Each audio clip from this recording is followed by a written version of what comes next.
മലപ്പുറം കോഴിക്കോട് ജില്ലകളെ ബന്ധിപ്പിച്ച് ചാലിയാറിന് കുറുകെ നിർമ്മിച്ച കൂളിമാട് പാലം ഉദ്ഘാടനം കഴിഞ്ഞ് തുറന്നുകൊടുത്തിട്ട് ഒരു വർഷം കഴിഞ്ഞു. പാലത്തിൻ്റെ അനുബന്ധ റോഡുകളുടെ ദയനീയാവസ്ഥയ്ക്ക് ഇതുവരെ പരിഹാരമായിട്ടില്ല. പാലത്തിലൂടെ ബസ് സർവീസ് ഇതുവരെ അനുവദിച്ചിട്ടില്ല. കോഴിക്കോട് എയർപോർട്ടിൽ നിന്നും വയനാട് ഭാഗങ്ങളിൽ നിന്നും കർണാടകയിൽ നിന്നും എത്തുന്ന ആയിരക്കണക്കിന് യാത്രക്കാരാണ് കൂളിമാട് പാലത്തിനെ ആശ്രയിക്കുന്നത്. കൂളിമാട് ഓട്ടുപാറ ജലാലിയ ജംഗ്ഷൻ വരെ 900 മീറ്റർ ദൂരത്തിൽ റോഡ് പൂർണ്ണമായും തകർന്നു കിടക്കുകയാണ്. 10 വർഷം മുമ്പ് നബാർഡിൻ്റെ സഹായത്തോടെ 3 കോടിയോളം രൂപ ചെലവഴിച്ച് പൊതുമരാമത്ത് വകുപ്പാണ് റോഡ് നിർമ്മിച്ചത്. കുന്നും മലയും വെട്ടി നിർമ്മിച്ച 7 മീറ്റർ വീതിയുള്ള റോഡിന് ഓടയില്ലാത്തതിനാൽ മഴവെള്ളം കുത്തിയൊലിച്ചാണ് എത്തുന്നത്. ഇത് റോഡിൻ്റെ തകർച്ചയ്ക്ക് കാരണമാകുന്നു. കൂളിമാട് പാലം ഗതാഗതത്തിനായി തുറന്നുകൊടുത്തതോടെ ഈ റോഡിലൂടെയുള്ള ഗതാഗതം വർദ്ധിച്ചെങ്കിലും അടിസ്ഥാന സൗകര്യങ്ങൾ ഇല്ല. കൂളിമാട് പാലം മുതൽ ഓട്ടുപാറ ജലാലിയ ജംഗ്ഷൻ വരെയുള്ള റോഡ് BMBC നിലവാരത്തിൽ നവീകരിക്കണമെന്നാണ് നാട്ടുകാരുടെ ആവശ്യം. റോഡിൻ്റെ ദയനീയാവസ്ഥ ചൂണ്ടിക്കാട്ടി മന്ത്രി PA മുഹമ്മദ് റിയാസിനും അടക്കം വിവിധ ജനപ്രതിനിധികൾക്കും നിവേദനം നൽകിയിട്ടുണ്ടെങ്കിലും നടപടിയില്ലാത്തതിനാൽ നാട്ടുകാർ പ്രതിഷേധത്തിന് തുടക്കം കുറിച്ചു.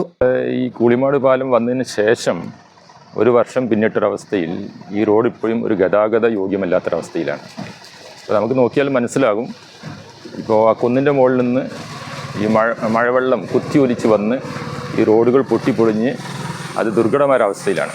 ഇതിൽ കൂടെ യാത്ര ചെയ്യുന്ന വയനാട്ടിൽ നിന്ന് യൂണിവേഴ്സിറ്റി അതേപോലെ എയർപോർട്ട് ഭാഗങ്ങളിലേക്ക് പോകുന്ന ഒരുപാട് യാത്രക്കാർ ഈ പ്രദേശത്തൊക്കെ പോകുമ്പോൾ അവർ റോഡിൻ്റെ ഈ ശോചനീയാവസ്ഥയെക്കുറിച്ച് ഞങ്ങളോട് പറയാറുണ്ട്. ഞങ്ങളിത് ശരിയായി കിട്ടാൻ വേണ്ടി ഔദ്യോഗികമായിട്ട് എല്ലാ മേഖലയിലുള്ളവരുമായി ബന്ധപ്പെടുകയും ഉദ്യോഗസ്ഥന്മാരെ സംസാരിക്കുകയും ചെയ്തിട്ടുണ്ട്. പക്ഷേ ഇന്നും ഈ റോഡ് ഒരു നാഥനില്ലാത്ത അവസ്ഥയിൽ നിൽക്കുകയാണ്. അത് പഞ്ചായത്തിൻ്റെ റോഡാണെന്ന് പറയുന്നു.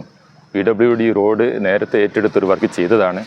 ഇപ്പോൾ ഇത് പഞ്ചായത്തിൻ്റെ റോഡായിട്ടാണ് നിൽക്കുന്നത്. അത് PWD റോഡായി മാറ്റിയാൽ മാത്രമേ ഇതിനൊരു ശാശ്വത പരിഹാരം ഉണ്ടാകുകയുള്ളൂ.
കാലിക്കറ്റ് എയർപോർട്ടിനും വയനാട്, കർണാടക, ബാംഗ്ലൂർ ബന്ധിപ്പിക്കുന്ന കൂളിമാട് പാലം കഴിഞ്ഞ മെയ്യിനാണ് പൊതുമരാമത്ത് വകുപ്പ് മന്ത്രി ഉദ്ഘാടനം നിർവഹിച്ചത്.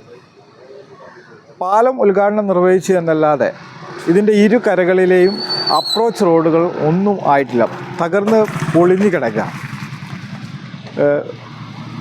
വയനാട് ഭാഗത്തേക്ക് 400 മീറ്ററും പാലത്തിൻ്റെ കാലിക്കറ്റ് എയർപോർട്ട് ഭാഗത്തേക്ക് 900 മീറ്ററുമാണ് തകർന്ന് തരിപ്പണമായി കിടക്കുന്നത്. ഉദ്യോഗസ്ഥരെയും പൊതുമരാമത്ത് വകുപ്പ് മന്ത്രിയെയും നിരവധി തവണ നാട്ടുകാർ ഈ ദുരിതയാത്ര ശ്രദ്ധയിൽപ്പെടുത്തിയിട്ടും ഇതുവരെ ഒരു പരിഹാരം കാണാൻ പൊതുമരാമത്ത് വകുപ്പിനായിട്ടില്ല. അതിൽ വളരെ നിരാശയിലാണ് ഈ പ്രദേശത്തുകാർ, ഇതിൽ യാത്ര ചെയ്യുന്ന ആയിരക്കണക്കിന് യാത്രക്കാർ.